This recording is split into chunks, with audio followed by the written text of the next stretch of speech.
Soul land fight the rebirth of Tang San के इस episode की शुरुआत में हम देखते हैं कि मई गोंगजी जो होती है इसने किसी तरीके की फॉर्मेशन वाली एबिलिटी को इस्तेमाल किया होता है क्योंकि इसके अपोनेंट ने काफी खतरनाक तरीके से इसके ऊपर अटैक कर दिया था और ये जो डार्क और मई गोंगजी की तरफ आ रहा था ये उसे स्पाइडी डीमन के अंदर बदल जाता है जो कि वाकई में काफी खतरनाक तरीके से मई गोंगजी के ऊपर अटैक कर देता है। लेकिन तभी मई गोंगजी अपनी किसी तरीके की पावर को इस्तेमाल करती है और इसे हवा में ही दबोच लेती है जिससे छूटने के लिए ये मॉन्स्टर भी कुछ भी नहीं कर पाता और इसके भी पसीने छूट जाते और ये काफी परेशान हो जाता है। और इस चीज को देख के टांग सन भी खुश होता है और मन में कहता है कि ऐसा दिखता है कि मई गोंगजी आराम से इस स्पाइडर ट्री को संभाल पाएगी, इसलिए मुझे भी इस बारे में चिंता करने की कोई भी जरूरत नहीं है। तो अब मैं आराम से इस कॉप्स ईटिंग स्पिरिट से निपट सकता हूँ। जबकि सभी जो कॉप्स ईटिंग स्पिरिट होती है ये अपनी किसी तरीके की पावर को रिलीज करने लगती है, लेकिन तभी अचानक से इसके काफी तगड़े वाले होश उड़ जाते हैं क्योंकि हमारा जो टांग सन होता है वो पलक झपकते इसके पीछे आ जाता है। और इस चीज को देख के ये मॉन्स्टर भी काफी ज्यादा हैरान होता है और तुरंत ही आगे बढ़ने लगता है और इसे भागता देख टांग सन जो होता है ये तुरंत ही इसका पीछे आने लगता है। तो ये जो मोटू होता है इस चीज को देख के तुरंत ही किसी तरीके की एनर्जी को अपने मुंह से रिलीज करता है और उससे टांग सन के ऊपर अटैक कर देता है। और इस गैस अटैक को अपनी तरफ आता देख टांग सन भी हैरान होता है और सोचता है कि इस अटैक के अंदर तो काफी ज्यादा खतरनाक वाली कोरेसिव कैपेबिलिटीज हैं जो कि आराम से किसी भी मेटल को पिघला सकती हैं। और फिर टांग सन तुरंत ही टेलीपोर्ट का इस्तेमाल करके तुरंत ही इस कॉप्स ईटिंग स्पिरिट के पीछे आ जाता है। तो इस चीज को देख के ये जो मोटू होता है तुरंत ही पीछे की तरफ अटैक करने लगता है टांग सन के ऊपर। तो टांग सन भी तुरंत ही गोल्डन ड्रैगन फ्लेम की पावर को इस्तेमाल करता है और उससे अपने आप को प्रोटेक्ट करने लगता है जिससे कि ये इसकी इस गैस को ब्लॉक कर सके। और ये जो मोटू चारों तरफ अपनी इस पावर को रिलीज कर रहा होता है तो इस चीज को देख के टांग सन भी हैरान होते हुए सोचता है कि ये तो अपनी कॉप्स एनर्जी को चारों तरफ फैला रहा है और तो और इसका रेंज भी बढ़ता जा रहा है और मुझे डर है कि ये मई गोंगजी को हिट कर देगा। और तभी हम देखते हैं कि टांग सन जो होता है इस गैस के चारों तरफ ही मतलब कि इस कॉप्स एनर्जी के चारों तरफ एक काफी बड़ा सा बैरियर बना लेता है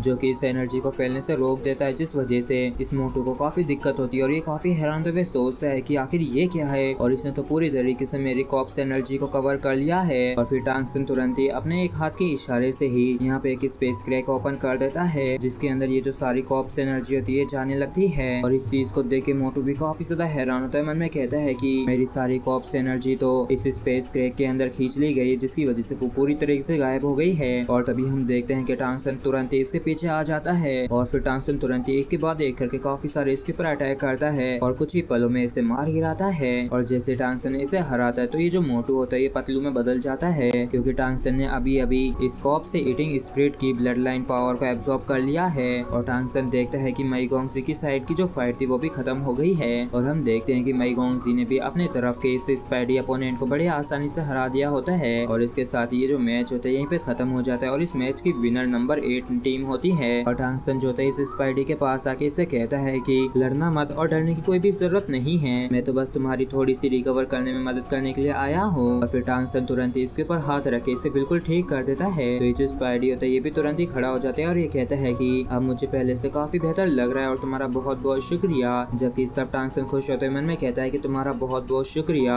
असल में तो मैं तुम्हारी भी ब्लड लाइन पावर को एब्जॉर्ब करना चाहता था। और फिर ये कहता है कि ये तो बस एक कंपटीशन ही है, मेरी यहाँ पे किसी से पर्सनली दुश्मनी नहीं है। और टांग सन मन में कहता है कि ये जो दो ब्लड लाइन मुझे अभी अभी मिली हैं ये दोनों ही सेकंड क्लास की ब्लड लाइंस हैं जो कि न्यूट्रिएंट्स बन जाएंगी blue silver grass blood line की ब्रांड की। और तभी मई गोंगजी टांग सन से यहाँ से चलने के लिए कहती है तो टांग सन भी इसके लिए मान जाता है। और जब ये दोनों यहाँ से जा रहे होते हैं तभी हम इनके रास्ते में काफी खतरनाक वाले मॉन्स्टर को देखते हैं जो कि इनके रास्ते में खड़ा होता है। और इस मॉन्स्टर के ऊपर हम एक डॉल सी बैठे हुए देखते हैं और ये वाकई में काफी ज्यादा खतरनाक लग रहा होता है और ये वाकई में अपनी पावर काफी खतरनाक तरीके से रिलीज भी कर रहा होता है। और ये दोनों ही मॉन्स्टर्स जो होते हैं ये टांग सन की तरफ देख रहे होते हैं जबकि टांग सन भी मुस्कुराते हुए इनकी तरफ ही देख रहा होता है। और इन्हें देख के मन में कहता है कि इन दोनों में से एक तो डीमन बच्चा है जबकि दूसरा एक डार्क गोल्डन डीमन बियर है और ये दोनों ही मॉन्स्टर रेस से हैं जिनकी सेकंड क्लास की ब्लड लाइन है और ये दोनों भी हमारे ही ग्रुप के अंदर हैं। और देख के ऐसा लगता है कि इनका जो मैच है वो काफी जल्दी खत्म हो गया है जो कि इस चीज को दर्शाता है कि ये लोग भी वाकई में काफी ज्यादा स्ट्रॉन्ग हैं। और डीमन रेस का ये जो बच्चा है ये वाकई में काफी ज्यादा टेरिफाइंग है जिसकी सेकंड क्लास की ब्लड लाइन है और तो और इसकी स्पिरिचुअल पावर भी काफी स्ट्रॉन्ग है। और जब ये लोग जन्म लेते हैं तब इनकी स्पिरिचुअल पावर टायर 7 के बराबर की होती है और जब ये एडल्ट होते हैं तो ये टायर 9 के पीक पे पहुंच सकते हैं, लेकिन इनकी कमजोर वाइटलिटी की वजह से ये कभी भी गॉड्स नहीं बन सकते हैं। और ये जिसके ऊपर बैठ रखा है वो एक डार्क गोल्डन डीमन बियर है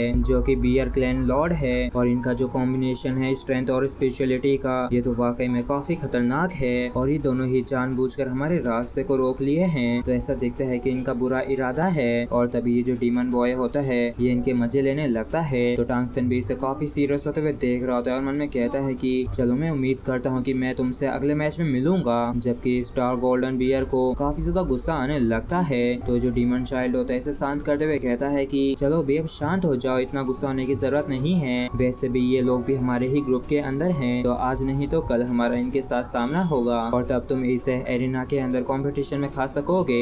और फिर ये दोनों ही जाते हुए कहते हैं कि चलो ठीक है अगले मैच में मिलते हैं। और इनके यहाँ से जाने के बाद टांगसन जो होता है ये मैगोंगसी से पूछता है कि आज हमारे और मैच नहीं है तो क्या तुम रुकोगी या फिर जाओगी। तो मई कहती है कि ये तो तुम पे है और तुमने तो कहा था ना कि तुम्हारे पास कुछ फाइटिंग स्किल्स है जो कि तुम मुझे सिखाना चाहते हो, इसलिए चलो तुम्हारी जगह पे चलते हैं। और जैसे टांगसन सुनता है कि मैगोंगसी इसके साथ इसके घर जाने वाली है तो इसके काफी तगड़े वाले होश उड़ जाते हैं और इसके पसीने छूट जाते हैं। तो इसकी ऐसी बौखलाहट को देख के मैगोंगसी कहती है कि अगर नहीं जाना चाहते हो तो तुम मेरे साथ मेरे घर चल सकते हो जहाँ पे मैं रहती हूँ। तो टांगसन भी जो होता है हड़बड़ाते हुए कहता है कि ठीक है कोई प्रॉब्लम नहीं है। तो मैगोंगसी से पूछती है कि कहीं तुम्हारा कोई और तो इरादा नहीं है। तो टांगसन जो होता है ये कहता है कि बिल्कुल भी नहीं, क्या तुम्हें अभी मेरे ऊपर विश्वास नहीं है। तो मैगोंगसी जो होती है ये कहती है कि तुम तो यहाँ तक कि अपना मास्क भी उतारने के लिए तैयार नहीं हो, तो आखिर मैं कैसे तुम पे विश्वास कर सकती हूँ। तो टांगसन जो होता है ये कहता है कि बदकिस्मती से मेरे खुद की प्रॉब्लम्स हैं, इसलिए मैं इसे उतार नहीं सकता हूँ, तो प्लीज तुम इस चीज को समझो ना। तो मैगोंगसी कहते हैं कि ठीक है चलो चलते हैं। और फिर सूरा मैगोंगसी को अपने घर पे ले आया होता है और इस जगह आने के बाद मैगोंगसी कहते हैं कि यहाँ पे क्या तुम सच में मुझे सिखा सकोगे। तो टांगसन जो होता है ये कहता है कि चिंता ना करो, हमें किसी बड़े से रूम की जरूरत नहीं है। तो मई कहती है कि तो फिर ठीक है शुरू करते हैं। तो टांगसन कहता है कि तुम बस एक स्पेस क्रैक को ओपन करो और उसे बनाए रखना थोड़ी देर के लिए। तो इसके लिए मई भी मान जाती है और ये तुरंत ही हवा के अंदर एक स्पेस क्रैक को ओपन कर देती है। तो टांगसन कहता है कि ठीक है केयरफुली देखना। और फिर टांगसन तुरंत ही अपनी किसी तरीके की पावर को इस्तेमाल करने लगता है और एक लाइट बॉल सी बना लेता है, जिसे देख के मैगोंगसी भी हैरान होती है और मन में कहती है कि इसने तो काफी गजब के रेजोनेंस के साथ एक स्पेस को क्रिएट कर लिया है और ऐसा भी दिख रहा है जैसे कि उसके अंदर कोई और भी एनर्जी है। और फिर टांगसन तुरंत ही इस स्पेस को इस स्पेस क्रैक के पास भेज देता है और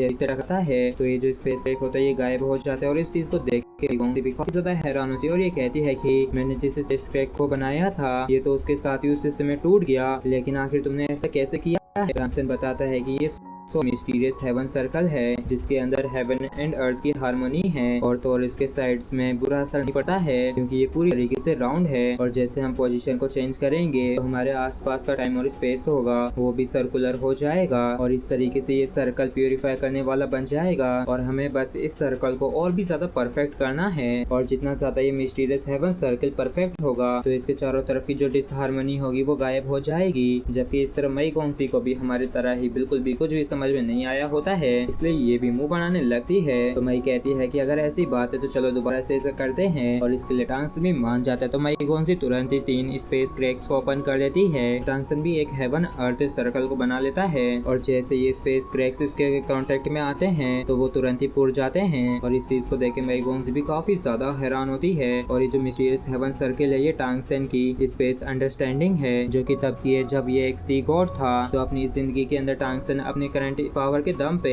इस टेक्निक को इस्तेमाल नहीं कर सकता है और जब पहले टांगसन सी गॉड बना था तब इसकी सबसे स्ट्रॉन्गेस्ट फाइटिंग स्किल ही अनफिक्स्ड स्टॉर्म था और अनफिक्स्ड स्टॉर्म की एबिलिटी अनस्टेबल करने की थी। और जो अनफिक्स्ड स्टॉर्म होता है उसके अंदर काफी सारे मिस्टीरियस हेवन सर्कल्स होते हैं। और अब जब मैगोंगसी स्पेस एनर्जी को समझ गई है तो टांगसन को लगा कि ये इसे सीख सकती है और फिर टांगसन कहता है कि इस बार तुम मुझ पे अटैक करने की कोशिश करना, जिसके बाद मैं तुम्हें दिखाऊंगा कि आखिर इसे रियल कॉम्बैट के अंदर कैसे इस्तेमाल किया जाता है। और इस चीज को सुनते ही मैगोंगसी जो होती है तुरंत ही काफी खतरनाक तरीके से अपनी स्पेस पावर को इस्तेमाल करने लगती है और ये टांगसन से भी कहती है कि तुम इससे थोड़ा केयरफुल रहना। और इसी के साथ फ्रेंड्स हमारा एपिसोड यहीं पे खत्म होता है। अगर आप लोगों को वीडियो अच्छा लगा हो तो प्लीज चैनल को सब्सक्राइब और वीडियो को लाइक करना बिल्कुल भी ना भूलें। Thank you.